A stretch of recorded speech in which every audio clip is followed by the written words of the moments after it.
Wow, das ist wirklich der absolute Wahnsinn. Im heutigen Tutorial würde ich gerne mit euch über die künstliche Intelligenz Kimi sprechen und wir wollen uns da mit einer Subfunktion beschäftigen, nämlich der Funktion Kimi Docs. Was wir damit nämlich machen können, ist etwas, was wir mit vielen anderen künstlichen Intelligenzen nicht machen können. Ich zeige euch direkt mal, wie so ein Doc hier von Kimi aussieht. Zum Beispiel das hier ist ein Prompt, der eingegeben wurde für anscheinend ein Tesla-Dokument, wo es also darum geht, sich einfach mal das Unternehmen anzuschauen. Schaut mal hier auf der rechten Seite, wie professionell das Ganze aussieht und vor allen Dingen, wie hoch die Informationsdichte ist. Das ist wirklich der absolute Wahnsinn. Und das lässt sich nicht nur mit irgendwelchen Tesla-Geschäftsberichten machen, sondern mit allen möglichen weiteren Dingen. Und wir haben tatsächlich, wenn wir die Dokumente nutzen, auch die kommerziellen Nutzungsrechte zu diesen Dokumenten. Und die Frage ist jetzt natürlich, okay, was kann man damit noch machen? Und ich habe da für euch eine Methode rausgesucht, die extrem einfach funktioniert. Das ist eine Methode, die ich selbst in der Vergangenheit genutzt habe, ohne künstliche Intelligenzen. Das heißt, ich weiß, dass sie funktioniert und heutzutage lässt sich sie aber viel schneller umsetzen mit künstlichen Intelligenzen, wie beispielsweise Kimi. Bei dieser Methode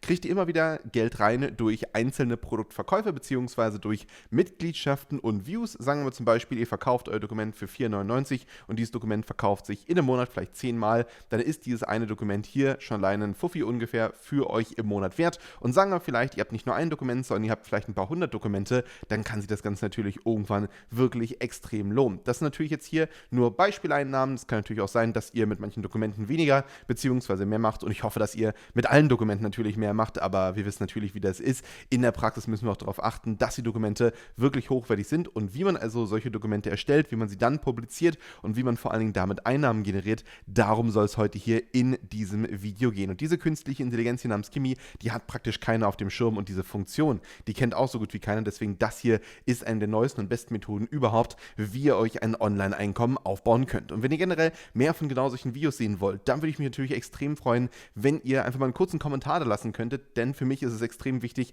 einfach von euch mal Feedback zu bekommen in Form von Kommentaren. Wenn ihr sagt, hey, solche Methoden interessieren mich, dann bitte einfach mal einen kurzen Kommentar da lassen, einfach nur schreiben, mehr dazu, dann weiß ich, dass euch dieses Thema interessiert und ihr auch einfach mehr Videos zu diesem Thema sehen wollt. Schon mal vielen, vielen Dank an dieser Stelle und übrigens, wenn ihr mit mir ein 1:1 Coaching buchen wollt, auch Link dazu ist in der Videobeschreibung drin. So, fangen wir direkt mal mit der künstlichen Intelligenz Kimi an. Was genau wollen wir machen? Also Kimi hat ganz viele unterschiedliche Funktionen. Wir sehen die hier auf der linken Seite.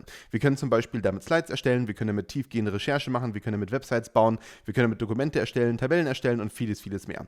In unserem Falle wollen wir hier erstmal auf die ganz normale Chat-Funktion draufklicken. Das heißt, wenn ich jetzt hier auf Neuer Chat drauf gehe, dann kann ich hier einfach einen Prompt eingeben und kriege dann unterschiedlichste Ergebnisse basierend auf dem, was ich hier unten auswähle. Nämlich hier unten haben wir dann die unterschiedlichen Funktionen, die wir hier links schon als Reiter gesehen haben.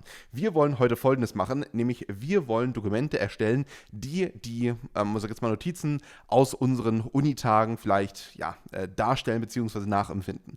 Für die Leute unter euch, die es zum Beispiel nicht wissen, in meinem Fall, ich habe Wirtschaftsmathematik studiert, zwar nicht abgeschlossen, aber ich habe Wirtschaftsmathematik angefangen zu studieren, habe da auch noch einige Notizen und diese Notizen kann ich natürlich direkt hier auf dieser Plattform anbieten. Aber die Plattform differenziert natürlich nicht zwischen Notizen, die ihr damals gemacht habt und Notizen vielleicht, die ihr heute erstellt. Wichtig ist einfach nur, dass ihr Notizen habt, die ihr verkaufen könnt. Und was meine ich mit die Plattform? Es gibt mehrere Plattformen, auf denen ihr eure Uni-Notizen anbieten könnt. Da gibt es zum Beispiel diese Plattform hier namens mystudies.com, dann gibt es diese Plattform hier namens Stuvia und dann gibt es diese Plattform hier namens Studypool. Ich denke, Studypool ist eine der populärsten Plattformen in diesem Bereich und viele Leute sprechen sogar von 5K an Einnahmen, die wir hier im Monat generieren können, allein mit dem Verkaufen von Dokumenten. Das habe ich mir nicht ausgedacht, sondern das könnt ihr auch gerne einfach mal googeln und da werdet ihr sehen, dass tatsächlich auch solche Summen angegeben werden. So, schauen wir uns aber mal Studypool an. Warum genau ist diese Plattform so spannend? Also auf Studypool gibt es viele unterschiedliche Arten an Dokumente, die angeboten werden. Zum Beispiel hier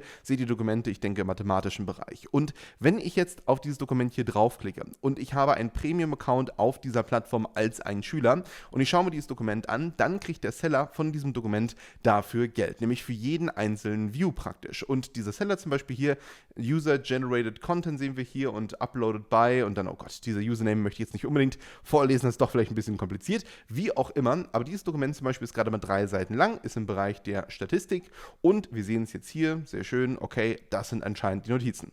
Jetzt könnte man sich vielleicht fragen, okay, wer soll sich denn diese Notizen durchlesen? Es sind halt hauptsächlich Schüler, die auch gerade genau an diesem Punkt in ihrem Studium sind und vielleicht keine Notizen gemacht haben oder ihre eigenen Notizen vielleicht nicht verstehen oder bessere Notizen als Übung haben wollen. Und dann klickt man also hier auf Sign Up drauf, legt seinen Account an und kann dann auf dieser Plattform hier tatsächlich als Seller beginnen und kann hier auf der Plattform seine Dokumente hochladen. Und ihr seht natürlich, denke ich mal, schon, wohin das Ganze geht. Ihr könnt mit Kimi heutzutage alle möglichen Dokumente selbst erstellen und könnt diese natürlich auch viel besser und vielleicht viel ansprechender gestalten, als Leute, die hier einfach nur ihre Word-Dokumente hochladen. Denn schaut euch mal hier auch die Formatierung an, das ist jetzt nicht unbedingt weltbewegend gut. So, das heißt, in meinem Falle könnte ich zum Beispiel jetzt hier in Kimi reingehen und könnte sagen, erstelle ein Inhaltsverzeichnis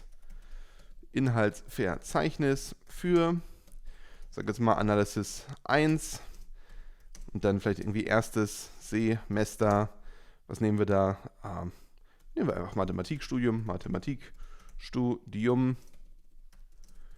Und das heißt, ich würde jetzt hier sagen, definiere den Lehrplan so genau wie möglich.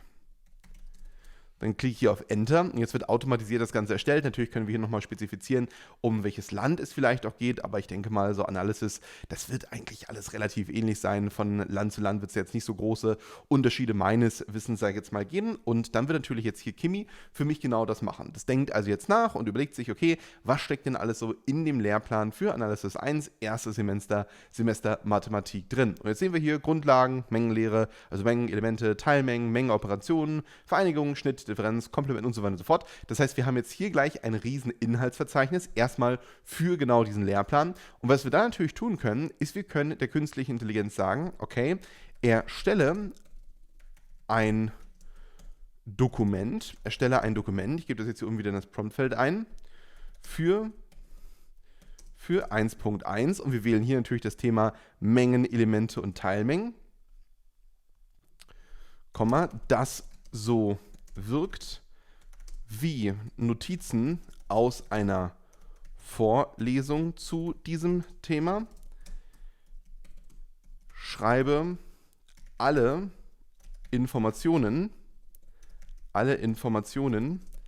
die dir einfallen, in dieses Dokument. Vergesse keine Punkte, die Teil vom Lehrcurriculum sind. Und jetzt kann ich natürlich auf Enter klicken. Ich kann vorher noch genau definieren, was zum Beispiel dann, sag ich jetzt mal, dazugehört, welche Informationen auf jeden Fall wichtig sind, vielleicht auch, wie sich die künstliche Intelligenz ausdrücken soll und so weiter und so fort. Aber ihr merkt schon, wie groß das ist, was Kimi hier für uns generiert. Das ist auch im Echtsein besser als an vielen anderen künstlichen Intelligenzen. Und jetzt kann ich halt praktisch hier unten einfach das wählen, kann jetzt hier auf dieses Plus draufklicken und kann dann natürlich das Element zum Beispiel halt hier unten auch ändern. Kann zum Beispiel sagen, so, erstelle halt ein Dokument. Das heißt, kann ich auf Enter machen, erstelle ein Dokument, obwohl wir es oben schon hingeschrieben haben, kann jetzt hier auf Enter draufklicken. Jetzt wird automatisch dieses Dokument für uns erstellt und es wird dann also alles schön aufbereitet und soll natürlich so aussehen, wie als wären es Notizen aus einer Vorlesung. Und wenn wir dann diese Notizen haben, können wir auf solche Plattformen wie Studypool oder zum Beispiel MyStudies oder Stuvia gehen. Also gerade solche Plattformen wie Studypool und MyStudies wollen eigentlich englischsprachige Notizen haben. Das heißt, da müsstet ihr einfach halt, klar, diese Notizen auf Englisch hochladen, während Stuvia, da ist es eigentlich auch möglich, deutschsprachige Notizen zu verkaufen. Und wir sehen es hier, der durchschnittliche Verdienst pro Monat liegt bei den Leuten bei 76 Euro. Das ist wirklich nicht viel, aber man darf auch immer nicht vergessen, dass die meisten Leute ganz, ganz wenige Designs hochladen. Und hier steht es auch bereits, viele Leute verdienen halt auch einige $100 hier im Monat, die dann halt ein paar mehr Materialien haben. Und man sieht es hier, 4 Euro durchschnittlicher Verdienst pro Verkauf, was auch sicherlich eine schöne Sache ist. Und so kommen wir auch, sag ich jetzt mal, auf diese grobe Rechnung, die ich jetzt hier angestellt habe. Und wir sehen es auch hier, im Durchschnitt verkaufen sich 3 Dokumente pro Monat, 17 durchschnittlich verkaufte Dokumente pro Monat. Hier wird differenziert zwischen, nachdem ein Lehrmaterial hochgeladen wurde, wird Stuvia als Marketingmaschine sofort für dich arbeiten. Und hier, deine Dokumente werden vom frühen Morgen bis späten Nacht verkauft, an Wochentagen und Wochenenden. Und ich denke mal, durchschnittlich verkaufte Dokumente pro Monat, müsste man sich mal angucken, wie die genau hier differenzieren. Aber ich gehe mal davon aus, dass ihr halt bei vielen von diesen Dokumenten hier doch einiges an Einnahmen generieren werdet. Ihr müsst halt bloß immer wieder neue Dokumente hochladen. Und da gibt es immer wieder die Frage, Frage, hey Leon, wie ist das eigentlich mit künstlichen Intelligenzen? Darf ich die heutzutage verwenden? Viele Plattformen, oder kriege ich auch immer wieder hier Kommentare auf YouTube, viele Leute sagen mir immer, hey Leon, ist das überhaupt erlaubt, wie auch immer. Das muss man in den meisten Fällen erfragen, denn sehr viele Plattformen heutzutage haben noch gar keine Richtlinien diesbezüglich. Und ich würde immer mit der Tür ins Haus fallen und würde einfach sagen, so, ich habe hier einige Dokumente, für die habe ich KIs eingesetzt, in Gänze, beziehungsweise vielleicht mit leichten Änderungen, und die sind halt Notizen zu dem und dem und dem Thema. Darf ich die bei Ihnen einreichen? Wenn die sagen, ja, super, dann habt ihr Erlaubnis, und wenn nicht, dann geht ihr halt zur anderen Plattform über und fragt danach. Aber den Prozess muss man immer durchlaufen, weil ich kann euch da auch in vielen Fällen keine Garantie geben. Das ist einfach, das muss ich so ehrlich von meiner Perspektive aus sagen, denn viele von diesen Plattformen haben überhaupt gar keine Regeln bisher rund ums Thema künstliche Intelligenzen, und deswegen muss man da einfach mit den Plattformen das 1:1 abklären. Aber wenn die einem die Erlaubnis geben, dann wirklich Gas geben, weil dann könnt ihr nämlich auf diesen Plattformen meist einen First-Mover-Effekt erhalten und vor den ganzen anderen Leuten gutes Geld verdienen. Okay, das war's dann hier schon wieder für dieses Video. Ich danke euch und bis gleich zum nächsten Video.